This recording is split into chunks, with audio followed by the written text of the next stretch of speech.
I want to put you in a not in a box. I'm gonna trap you here. I like boxes. Can my box be round and No, not square? yeah. No, because we're talking about security investment, changing environments, and constantly, you and I both know what it takes to, be on the defensive. Yeah. Um, and it makes black and white sense sometimes that this costs this much and this costs that much. What do you do when the budget is not there? So great question. And you're right. That's not always as black and white as it might sound. We are the Keyboard Samurai, a podcast about the business of cyber and tech, here to help you or your business improve. Here's your host, Wil Klu. Let's hack into it now. Hey, everybody, welcome back. I'm excited today. We're going to do a part two, something Craig and I had started earlier, and keep digging into it. But before we get to the second part of our conversation, Craig, give us the 30 seconds of who you are and why we care. Yeah, no, thanks for having me, Will. I appreciate it. So, Craig Duckworth, I'm one of the directors here at Barry-Wehmiller Design Group. We do industrial cybersecurity. We are a full systems integrator, a Rockwell Platinum partner, and inductive automation premier partner for Ignition SCADA systems. We are a full AEC firm. For those that don't know, it's architect, engineer, construct. We can build an entire building from start to stop and turn it over as a completed product. And I focus on industrial cybersecurity within the firm and risk mitigation and risk management. So for clients that are starting the conversation, that are trying to go down the road of how do I begin securing and protecting my industrial assets? I know on the first episode we talked a lot about visibility. How do they begin that journey? And our task of meeting them where they are in the journey, not assuming anything, but really understanding, doing a risk analysis or gap analysis and saying, okay, here's where you are. And then help guide them to where do they want to get to and what does the journey look like? That's a 30-second elevator pitch. No, I love it. It's very consultative. It's the same world that I live in from a cybersecurity standpoint, and I appreciate it because I don't like the people, firms, whatever that come in and be like, nope, you have to start from where we say, and No, we're no, going to no. take you on our journey. I very much want to know where you're at, and let's meet you and let's just make things better from where you're at. So kind of recap, we chatted a lot about, like you said, asset visibility, having conversations, bridging the gap between the technology team and the operational team and the executive Mhm. specifically, whether that's a CISO or CIO or even just the IT person, as well as talking to boards and the business units. And we got into needing to have context, needing to understand where your assets are, having Mhm. some kind of framework and program built around that. And then you mentioned, how do you figure out where to spend your money, right? How do Yeah. you know that, okay, this is a critical asset or not? So Yep. tell us a little bit about that. So yeah, no, great starting point. And part of it goes back to, like a business impact analysis, for example. What is the impact of an event to an organization? What is the risk appetite, the risk tolerance for that organization, and how do they view risk? Are they risk adverse? Or is their model risk transference? We're buying cyber insurance for everything and we're doing nothing, which is not always the best answer, but No, that's not a good that's answer. that's some people's approach, and that's okay as long as they realize where they are. So Right. again, you go in and you do an analysis and assessment of that environment and really trying to understand the critical paths from a process, technology, and people of how that impacts the organization. What do they need to focus on to begin hardening their environment?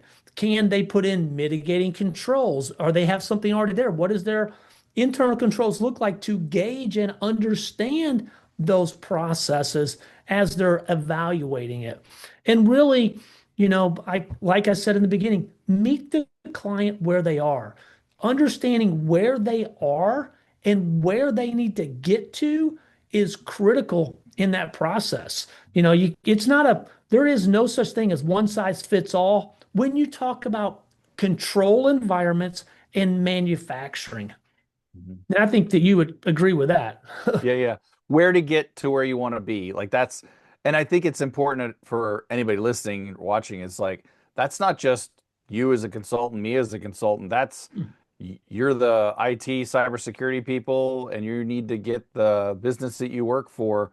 You need them to understand the position you're at and have a plan. Like, how are you getting them to those next stages? Um, Yeah. we hear a lot. Com Look, the shop floor stays the same as much as it changes, right? I know that's the knocks. But I know there's been devices that are probably sitting there for, I won't say hundreds of years, but it seems like it, right? And Yes. then new stuff is getting chomped onto it at the same time. Like, how do you manage that ball of complexity?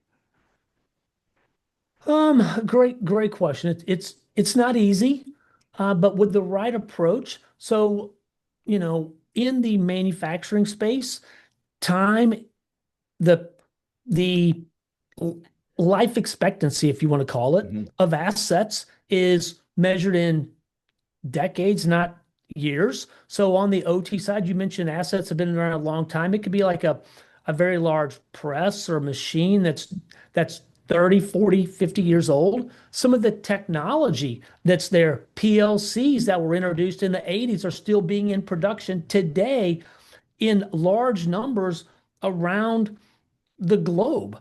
So that technology was designed to last 20, 30 years. Back in the beginning, when it was developed, it was implemented, and it's been in use. There was no security. Nothing was connected. Nothing was exposed to the internet. So now, as you try to manage that piece of it, you have those legacy assets. So it's not about adding security to that asset.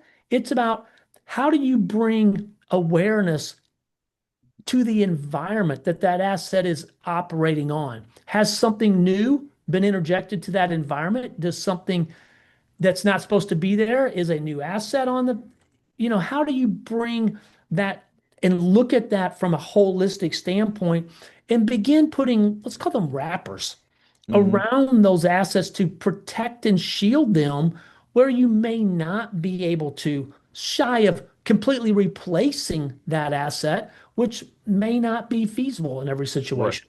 Yeah, most of the time it's not feasible. And Yeah. I think that ties in really well with what we talked about at the beginning, the business impact analysis, which is just like asset management, it's called asset management and asset visibility because it's continuous, right? And Mhm. your Yeah. impact analysis, which tells you, hey, these are the things that are important to the company. These are the things that are kind of important. These are, whatever. That changes too, right? So I think Yeah. like you could have a system that, let's say it really is air gapped, right? We actually do miraculously find one that nobody plugged anything into and it's running. But then now is the time, and that new thing comes on board, and we've got to connect it to the internet. Well, now you've got to look at that asset inventory. You've got to look at that impact and go, well, okay, our most critical machine is now connected to the internet, or is Mhm. now got AI identities now have access to it because we have workflows and diagrams or whatever machining instructions that are all coming through, and we didn't want to pay an intern to do it anymore. Now the AI is doing it. Well, okay, now we have to think about the controls in place of that. And now, when before there was the risk of it going down, we know how much it costs if it goes down. Mhm. But before it was like, well, that chance of happening is really just reliant on a manufacturer, a technical malfunction. But now we have a cybersecurity risk that could potentially take it down. So now Yeah. that $1 million an hour machine maybe needs a couple $100,000 of protection. For sure. And it's not an easy process to understand that. It's not just as black and white as it may seem. It's all of those pieces that you just mentioned of, what's the attack vector look like? How do I identify what is my cost if this machine were to go down? What does that look like to the organization? And putting some guardrails around that that tie back to the business risk. What is the appetite? Maybe they're okay. Maybe they can sustain an outage of, let's say, 4 days. And in the history of the organization, they've never had anything more than 8 hours. Maybe that's okay. Again, but all of those need to be considered as you're doing this business impact analysis and determining what is the right approach. And then when you determine it from an executive leadership, how do you start structuring that from an implementation? Maybe it's recontrol, rewriting. Maybe it's a firewall down there that OT needs some new skill sets to understand how to begin using that. What does the process look like? Back to that third leg of that stool, the process. Now you pick the technology, and how do we begin implementing that? I want to put you not in a box. I'm gonna trap you here. I like boxes. Can my box be round and not square? No, because we're talking about security investment, changing environments, and constantly, you and I both know what it takes to, be on the defensive. Yeah. And it makes black and white sense sometimes that this costs this much and this costs that much. What do you do when the budget is not there? So great question. And you're right. That's not always as black and white as it might sound. So as a risk practitioner, what I would say is identify all the risk, outline them in the risk register, make sure that the organization understands where they are. And the business, in my opinion, really has two paths. One, put together a use case. You go back to the executive sponsorship and you say, look, here's the risk. This is what can happen. Here's the impact. What's it going to do to the business? Here's the likelihood, probability that it's going to happen. And then here are some methods to, I guess, remediate it and build that business case if it's important to the business to get additional funding. Again, the only way to remediate it is to present the business use case. That business case should drive the decision for funding. And if it's important to the business, they will fund the project, even outside of a normal CapEx or OpEx funding channel. Because if you've got an exposure, for example, you mentioned, putting an asset online, and now you've got your critical asset for your production exposed to the internet, but now you see the vulnerabilities, your continuous monitoring, you see all the vulnerabilities that are associated with this, and then you got problems. So now you're in the middle of June and budget doesn't come till January. So how do you address that? Again, I would say that's a one-off. Here's the concern of the business. Go back, build that use case, and present it to the leadership of this is why this is important. This is an exception to the rule. There's change management within organizations that are there for a reason. This would fall under that change management exception, and I think it would warrant the budget allocation if it's important to the business. And that's how I would address it. Yeah, and I'm thinking now as they're presenting that, we talked before a lot about translating the technology to the business side, making sure the board understands. And we were reminded, and you even mentioned it, maybe they're just going to have cybersecurity insurance. I think it's important. You and I know this, but there's probably some people listening who don't. Having insurance doesn't necessarily mean anything, and there's a lot of small print on that stuff.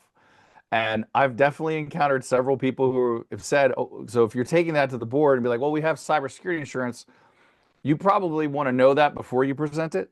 And I think you need to understand, and at that point you can say, well, yes, we do, but it requires us to have done A, B, and C. We have to, we have to have it may say we need to be using a framework. It may say we need to have penetration testing, or we have to have done an actual risk assessment.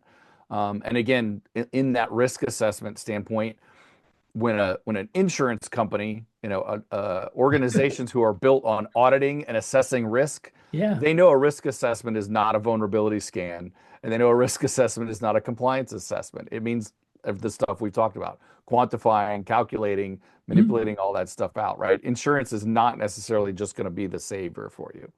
Well, and their practices and policies are built on paying. Yeah, So mitigate risk. their goal at the end of the day is, how do I find a loophole that says I don't have to pay? That's maybe not the exact method, but again, at the end, it seems that way sometimes. So, and you're right, the fine print, the coverage seems to be dropping in value. The Mhm. exceptions to the rule seem to be going up, and the loopholes to qualify for it are a lot. Mhm. So you're 100% correct. The legal teams need to make sure that they are addressing and reviewing on an annual basis your cyber insurance coverage to make sure that in the event something does happen, you actually get what you believe you're paying Mhm. for, not what you're being asked to pay for. Yep. Yeah. You mentioned legal, and I love that because I like to, again, different audiences here. We've got the security leadership, the technology leadership, we've got the business leadership and the board. I think it's important for both to have talked to legal, right? I think Yep. in most cases, a lot of times the board is going to be listening to legal. A lot of times they're the ones telling them what to do. But as a security leader, they can be your best friend in helping get that budget and helping do that other things because they can come to you and say, well, this is what we're potentially, this is what we're on the hook for, and this is what that Mhm. says, and this is what we need to be doing because if we don't, we can be, this is the litigation and potentially things. And a lot of times it's not enough to just be like, oh, we're monitoring the network, right? No. Well, again, that goes back to someone is checking a box. There's a difference in due diligence and Mm. doing the right thing and checking a box. I can go down and check a box. That doesn't mean I've done anything. I can pretend, but if something were to happen, there's going to be reasons that you're not going to be paid. And they're going to say, look, in this policy, we stated you needed these five things, and you clearly didn't do four of them. Yes, you have monitoring. It's not continuous, it's on demand, and you're scheduling it once every month. That doesn't work. And you've done no mitigating response other than we're evaluating. Okay, that's a start, but are you going to evaluate for the next 5 years? Are you going to do something with it? What's the plan? So it just doesn't work. It doesn't mean that that's the fix. So Right. you're 100% correct. It needs to be evaluated a little harder in more of a due diligence process. Hmm? I like to say compliance is the floor.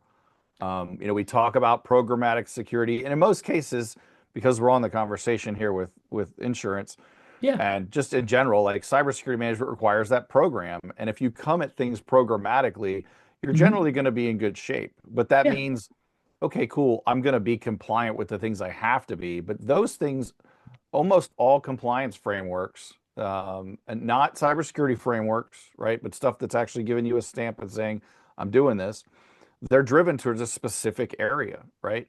It's not applicable to the entire business. So leaders need to understand that, especially on the business side, that, well, just because you have gotten this compliance thing doesn't mean that it applies to everything, and it doesn't mean you're secure, right? Right. And the goal, I always say, to build a program, you take the stuff you talked about at the beginning, your business impact analysis, your risk appetite, how decisions are made. Then you take your compliance requirements, pick a framework, put it all together, jumble it up, and now you have how we're going to run the business. You can't just, if you're going to do something, you have to know why you're doing it. If you're going on a road trip, you want to know where you're going, right? And you need a Yeah. map for that. And that's what that gives you. And if you're not making progress on that map, because you could say, well, I'm here and I want to get to here, to your point earlier. Well, how long are you going to evaluate the fact that you're at a 1 out of 5 and you need to get to a 3? Well, again, that goes back to that gap analysis. You go in and you do that analysis on the organization, whether that's internal or somebody comes in, and you assess and you say, okay, here's where we are. And the organization needs to be here. And you set achievable timelines. Yes. You work with the organization, you understand, okay, this is going to take $5 million. Okay, is that a 3-year process? Is it a 2-year Mm. process? Can we stomach all of that right now? And we just take the hit now, get secure right now, and not worry about the risk down the road? Or do we want to take it in small bite-sized chunks and we say, okay, this month we can do, or this quarter or this year, we can do this amount, and next year we evaluate. And you really set achievable goals and begin working through the process. But you're 100% correct. I can be busy all day long, but if I'm not doing anything, I don't need just to be busy. I could sit in the park and watch the birds fly by and do something fun versus, you know, being busy is not productive. Yeah, I just posted something about that. Like, I don't remember if it was me or my company page about the whole idea of like busy looks productive, but it doesn't really mean it's mitigating anything or doing any Agreed. risk. Yeah, sure. Yep.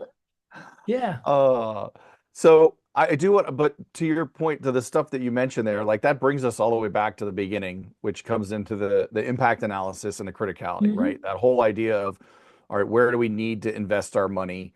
Um, and a lot of times we do see, and I've seen it, you've probably seen it. I've gone to companies where the IT side of the house, what we call the enterprise side, they have IDS and firewall and DLP and all this stuff in place.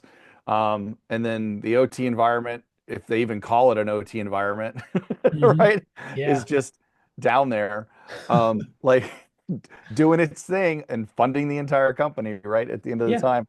Um, but there's no connection, there's no visibility. So even if there is a security team in there, they're not allowed to look at the OT thing. So like, for those organizations that haven't solved that gap, like how have you been able to kind of make that happen? So I see it from both sides, to be fair with you. Hmm. There's the example that you said where, the OT teams or the shop floor or whatever we want to call it is funding the entire organization because again, without the production, there's nothing to sell. There is no organization. And, I've had a conversation with a client that we are facilitating, helping to build a facility for. And I'm like, look, we need to have some conversations around security. We need to be thinking about visibility, monitoring, the DMZ look like. And the response was, hey, Craig, if I don't get the building built, there's nothing to secure. I'm like, okay, but surely security is important to someone. So if you're in the weeds like that, it doesn't work. And then Hmm. I've also seen it on the opposite side where you're right. IT is a rich, deep, mature piece of the organization because it's been around 35 years. It's got a huge head start on the OT side. And you can't just linearly take the tools from one and apply to the other. It doesn't work quite like that. So how do you get to that balance? And it's it's difficult sometimes. For It's sure. it's difficult. Having that blend of making sure that they can come in and do the right thing and support each other is important. Yeah, I know, well, I will never name names, but I know what I would consider massive organizations from an employee count standpoint and like multiple locations all over the globe Yep. that have, like we mentioned before, like, an IT manager and like Mhm. 2 or 3 help desk people, right? They don't have a solution for, they may not even be able to have some of these conversations we're having because they're so busy dealing with help desk tickets and stuff, right? Yeah. Um, and and that's where I don't know, somebody needs to have the conversation with leadership, like while you're talking about hey, these are the risks that exist. Hopefully they've got a partner like you or me in there, right? At least, Yeah. shameless plug saying, hey, this is what you need to be doing. And then that's also, I think, how they fix that solution. I am very happy to say, or very happy is not the word, but I will not shy away from saying, if you're not a massive company with tons and tons of money to spend, you shouldn't build your own security operations center, right? No, no, not It's at all. much easier to use a service provider, right?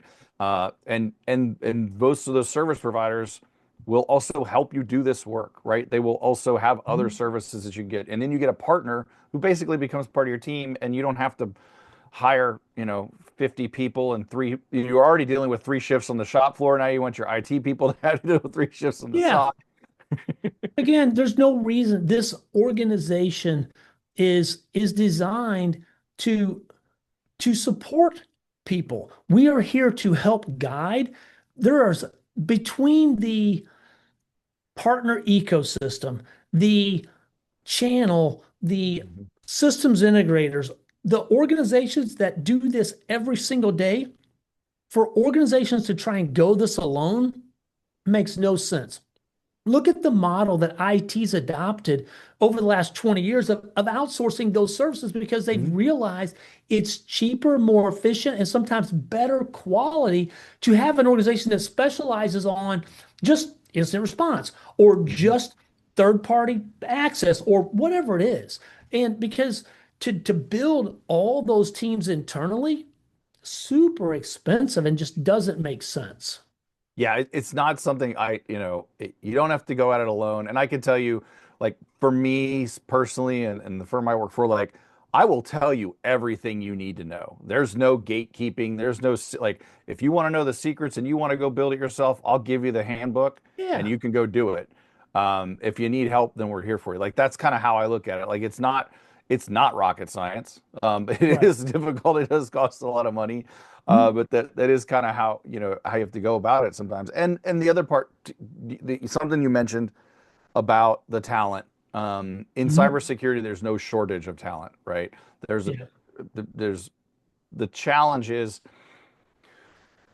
the companies that are providing these kinds of services are way more appealing to the professionals because somebody who comes and works for me, they're going to get to look at an OT environment, manufacturing environment, a Yeah. healthcare environment, and medical IoT, and then they're going to have some retail clients. Like, their life is going to be different every day, and they're going to learn a lot and have a lot of cool things to look at versus coming to work every day and looking at just your stuff over and over. Yeah. And not only from the talent acquisition standpoint, but also from the, like, keeping them fresh, right?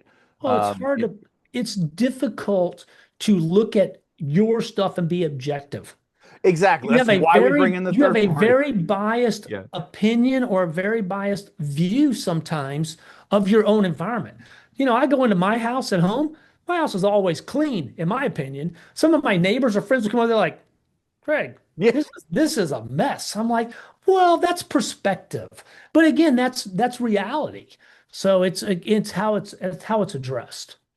Uh, Yep. you get what was it you said? You get not numb, but, like, yeah, Oh, how you see things is yeah. not how everybody else sees them, I think, right? Yep. That's the bombshell I think we end on. Because to me, that's just the Yeah. way it is. Like, that's you get too comfortable in what's going on. You should Perception bring is in a third party. reality. Your Yeah. perception is your reality of me. And if I'm looking at it from an organizational inside only, again, I believe my team can do this. I Yeah. believe my team is capable to perform this when the reality may be maybe they can't. Maybe they need some guidance. Maybe they need some support. Maybe they need a partner. Maybe Yeah. they can do part of it. Maybe they aspire to want to do it one day. They're just not there yet. And take advantage of those situations, leverage that partner community like your organization, our organization, get guidance from professionals. Don't do this by yourself. There's no reason to. On that note, I will tell my DIY story. Okay. Um, I'm a handy person. I needed a microwave replaced a couple of years ago, so I went out and bought the microwave. Got home, took the old one off. The panel was different. Had to go back out, get that panel. put that in. The wire was different, had to wire on another thing. I got it done, right? Yeah. I have a few ibuprofen later and half a day wasted. I'm good to go. The next time I called, I just, the company I ordered it from, the big box store I ordered it from, I paid them $100. The guy was in the house for 15 minutes. Yeah. I opened the door. By the time I sat on the couch, my microwave was installed. And I was like, that's, no ibuprofen, no pain, and well worth the money. So on that note, folks, if you need help, ask. And that's what you have to think about when you're going, should I do it myself or should I get help? Like, can you risk that waiting? Right. Yeah. No, great end. And that's a great segue to, don't make the 15 trips to the hardware store and burn 3 days worth of gas when someone else can do it much more efficient, and then you get to use your technology. Exactly. Well, Craig, thank you so much for coming, man. This has been great. I'm sure we're probably going to have more and more conversations. Absolutely. Thanks for having me. I appreciate it. Really hope the audience finds value in it, and, let us know what we can do to help. Thank you. Thanks for listening. Be sure to like and subscribe. Follow Wil and the podcast on LinkedIn/Wil Klu. Visit Wil Klu ME for information on services he offers to help your cyber or tech business grow.